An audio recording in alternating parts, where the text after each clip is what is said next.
Millions of football fans remember the 2014 Brazilian national team not for its glory, but for the single most traumatic 90 minutes in the history of the sport. They remember the yellow shirts. They remember the Estadio Mineirão. They remember David Luiz on his knees, weeping, apologizing to a nation through the television cameras.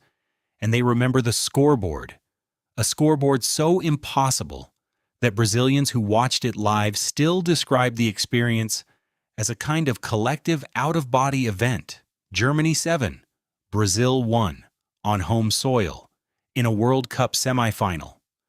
But very few people know the full story of what happened to those players after that night. The men who carried the weight of the Mineirazo out of the stadium and into the rest of their lives. To understand Brazil 2014, you first have to understand what the tournament was supposed to be. Brazil had not hosted a World Cup since 1950, a tournament that had ended in its own national trauma, the Maracanazo. When Uruguay beat Brazil in the deciding match in the Maracanã in front of 200,000 people. For 64 years, Brazilian football had carried that wound. The 2014 World Cup, staged in 12 cities across the country at enormous public expense, was meant to be the exorcism. The moment Brazil finally won the trophy on home soil and buried the ghost of 1950 forever. The expectation was not hope, it was obligation. A nation of 200 million people had decided collectively that this was destiny. The coach was Luiz Felipe Scolari, Felipão, Big Phil, the man who had already delivered Brazil's fifth World Cup in 2002 in Japan and South Korea. He was a father figure, an emotional motivator, a coach who built teams around unity and passion rather than tactical sophistication. Bringing him back for the home World Cup was meant to recapture the magic of 2002. But the squad he had in 2014 was not the squad of Ronaldo, Rivaldo, and Ronaldinho. It was a team with one genuine superstar and a collection of good players asked to carry a nation's impossible expectations. That one superstar was Neymar. 22 years old, playing for Barcelona, the most gifted Brazilian forward of his generation, and the emotional center of the entire tournament for the host nation. Neymar was not merely the team's best player, he was its meaning. The marketing, the expectation, the hope of the country was concentrated on his shoulders to a degree that would have crushed most players. He carried it for a while brilliantly, scoring 4 goals in the group stage, dragging a limited team forward through sheer individual quality. Around him, the captain Thiago Silva anchored the defense, one of the best central defenders in the world, composed and commanding, playing for Paris Saint-Germain at the peak of his powers. His central defensive partner was David Luiz, the curly-haired, energetic, emotionally expressive defender whose passion made him a fan favorite and whose occasional recklessness made him a liability. In goal, the veteran Julio César, playing in his final tournament, Marcelo and Dani Alves, 2 of the finest attacking full-backs in the world, at the flanks, and in midfield, Oscar, Fernandinho, Luis Gustavo, and Paulinho, good players all of them, asked to be more than they were. The whole of Brazil held its breath, and for a while, the team survived on nerves and Neymar. The group stage was won, but not convincingly. The round of 16 against Chile went to a penalty shootout, in which Julio César saved 2 spot kicks and Brazil scraped through in a match that had exposed every weakness in the team. The quarterfinal against Colombia was a physical, brutal encounter, and it produced the moment that changed everything. But the most dramatic chapter was still ahead. Late in the Colombia match, with Brazil leading, the Colombian defender Juan Camilo Zúñiga jumped into Neymar's back with his knee, fracturing a vertebra.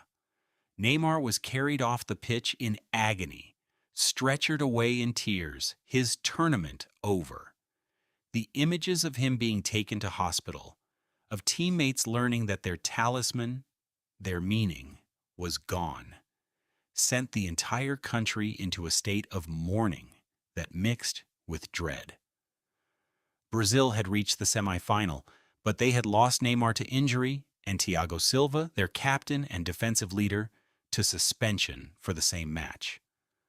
The two most important players in the team would both be absent against Germany. What happened on July 8, 2014, at the Estadio Mineirão in Belo Horizonte has no real precedent in the modern history of the sport.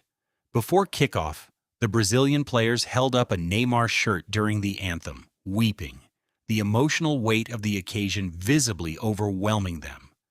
And then the match began. In the 11th minute, Thomas Müller scored. In the 23rd minute, Miroslav Klose scored his 16th World Cup goal, breaking Ronaldo's all-time record. And then the world collapsed. Toni Kroos scored in the 24th minute. Kroos again in the 26th. Sami Khedira in the 29th. 5 goals in 18 minutes. 5-0 at halftime in a World Cup semifinal. On home soil, with the whole of Brazil watching. The images from the Mineirão that night became some of the most widely shared in the history of social media. Not for celebration, but for grief. Brazilian fans in the stands weeping openly. A child crying while clutching a replica trophy. Adults simply staring, unable to process what they were seeing. By the end, Germany had scored 7. David Luiz, who had been given the captaincy in Silva's absence and had been culpable in a defensive performance that disintegrated entirely, was in tears on the pitch. Oscar scored a late consolation goal. The only Brazilian to emerge with any dignity, the smallest possible mercy at 7-1. Then Brazil lost the third-place match to the Netherlands 3-0, conceding 10 goals across their final 2 matches. It was the greatest humiliation in the history of Brazilian football. What happened to the team's biggest star in the years that followed was a story of extraordinary talent shadowed by extraordinary controversy. Neymar recovered from the fractured vertebra and became, for a time, one of the best players in the world. Winning the Champions League with Barcelona in 2015 alongside Messi and Suarez. In 2017, he moved to Paris Saint-Germain for a world record transfer fee of €222 million, a figure so large it distorted the entire transfer market. But the years that followed were marked by injuries, by a perception that his talent was not matched by his professionalism, by off-field controversies and legal disputes. He captained Brazil at the 2018 and 2022 World Cups, without winning either. He moved to Saudi Arabia in 2023. He is in his early 30s now, still Brazil's all-time top scorer, still one of the most gifted players of his generation. And still, to many, a story of what might have been rather than what was. He remains a global superstar. He also remains the great unfulfilled promise of Brazilian football. No one could have predicted how the man at the emotional center of the 7-1 would carry it. David Luiz, the captain that night, the defender whose ill-disciplined performance was one of the worst in his otherwise stellar career, went on to win the Europa League with Chelsea, moved between Chelsea, Paris Saint-Germain, and Arsenal across the following years, and eventually returned to Brazil to play for Flamengo. He has spoken with unusual honesty about the psychological weight of that night, the responsibility, the guilt, the impossibility of ever fully escaping the single match that defined him in the eyes of the world, regardless of everything else he achieved. He is in his late 30s. He is still playing. And the image of him weeping on the Mineirão pitch remains, for better or worse, the first thing many people think of when they hear his name. Julio César, the goalkeeper, endured a miserable night in the Mineirão and retired from international football after the tournament. He continued to play club football for another 4 years, retiring in 2018 at Flamengo, and has since worked as a pundit and remained involved in the game through exhibition matches. His legacy as one of Brazil's finest goalkeepers of the modern era survived the 7-1, though nothing could fully insulate it from that scoreboard. The other survivors have followed paths as varied as football allows. Thiago Silva, the captain who was suspended for the semi-final, whose absence many believe contributed directly to the collapse, went on to have one of the longest and most distinguished careers of any player of his generation. He won the Champions League with Chelsea in 2021, played into his late 30s at the highest level, and eventually returned to Fluminense in Brazil, the club where his career began, leading them to a Copa Libertadores triumph in a remarkable late-career homecoming. He is one of the few members of that squad whose reputation emerged from 2014 entirely intact, precisely because he was not on the pitch when it happened. A cruel irony, given that his suspension was one of the reasons the disaster occurred. Marcelo, the left-back, went on to become a 5-time Champions League winner with Real Madrid across 15 years of service, the most decorated player of the entire 2014 squad, and one of the most successful fullbacks in the history of the game. For him, 2014 was a first World Cup that began with promise and ended in the worst possible way. But his club career at the Santiago Bernabéu ensured that the Mineirão would be only a footnote in a career defined overwhelmingly by triumph. He returned to Brazil to finish his career at Fluminense before retiring. Oscar, whose consolation goal was the Knights' only mercy, left Chelsea in 2017 for the Chinese Super League in a record £60 million transfer, playing his peak years far from the top level of European football. A decision that football still debates as one of the great what-ifs of his generation. He was a player of genuine technical brilliance who chose financial security over sporting legacy, and in doing so removed himself from the conversation about the best attacking midfielders of his era. He eventually returned to Brazil to play for São Paulo, the club where he had begun.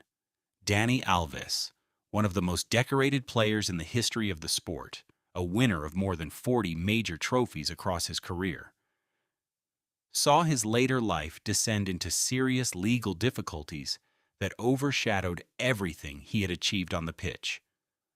Fernandinho became a Premier League great at Manchester City, winning multiple league titles under Pep Guardiola, before returning to Brazil to captain Atlético Paranaense.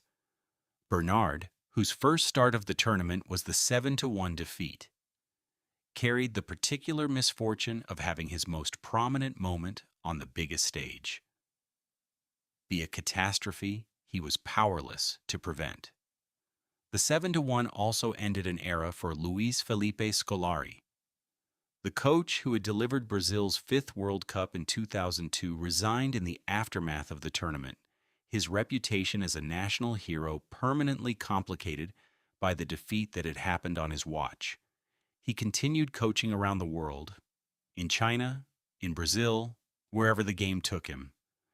But the man who had once been Felipão, the beloved father figure of Brazilian football, would forever be linked to the darkest night the national team had ever endured. 2 World Cup campaigns, 2 opposite legacies, separated by 12 years and 1 impossible scoreboard. The tournament may have ended, but its legacy still lives in football history and in the Brazilian psyche, in a way that few sporting events ever have. The 7-1 was not just a defeat. It was a national trauma of a kind that transcended sport, a moment that Brazilians of a certain generation can locate with the same precision that others reserve for genuine historical catastrophes. It reshaped how Brazil thought about its football, forcing a reckoning with the gap between the mythology of Brazilian supremacy and the reality of a game that had globalized and moved on. Germany had built a generation over a decade of patient youth development. Brazil had built a tournament around one injured superstar and the memory of past glories. Neymar carries the weight of what came after. David Luiz carries the weight of the night itself. Thiago Silva carries the strange burden of the man who was not there. Julio César carries the goals. And Brazilian football, more than a decade later, still carries all of it. The ghost of the Mineirão, sitting beside the ghost of the Maracanã. Two national wounds separated by 64 years, both suffered on home soil, both still aching. For one unforgettable and devastating July evening in Belo Horizonte, Brazil learned that the game it had invented and perfected and considered its birthright could turn on it completely in front of its own people in the space of 18 minutes. The scoreboard read 7-1, and Brazilian football has never been quite the same since.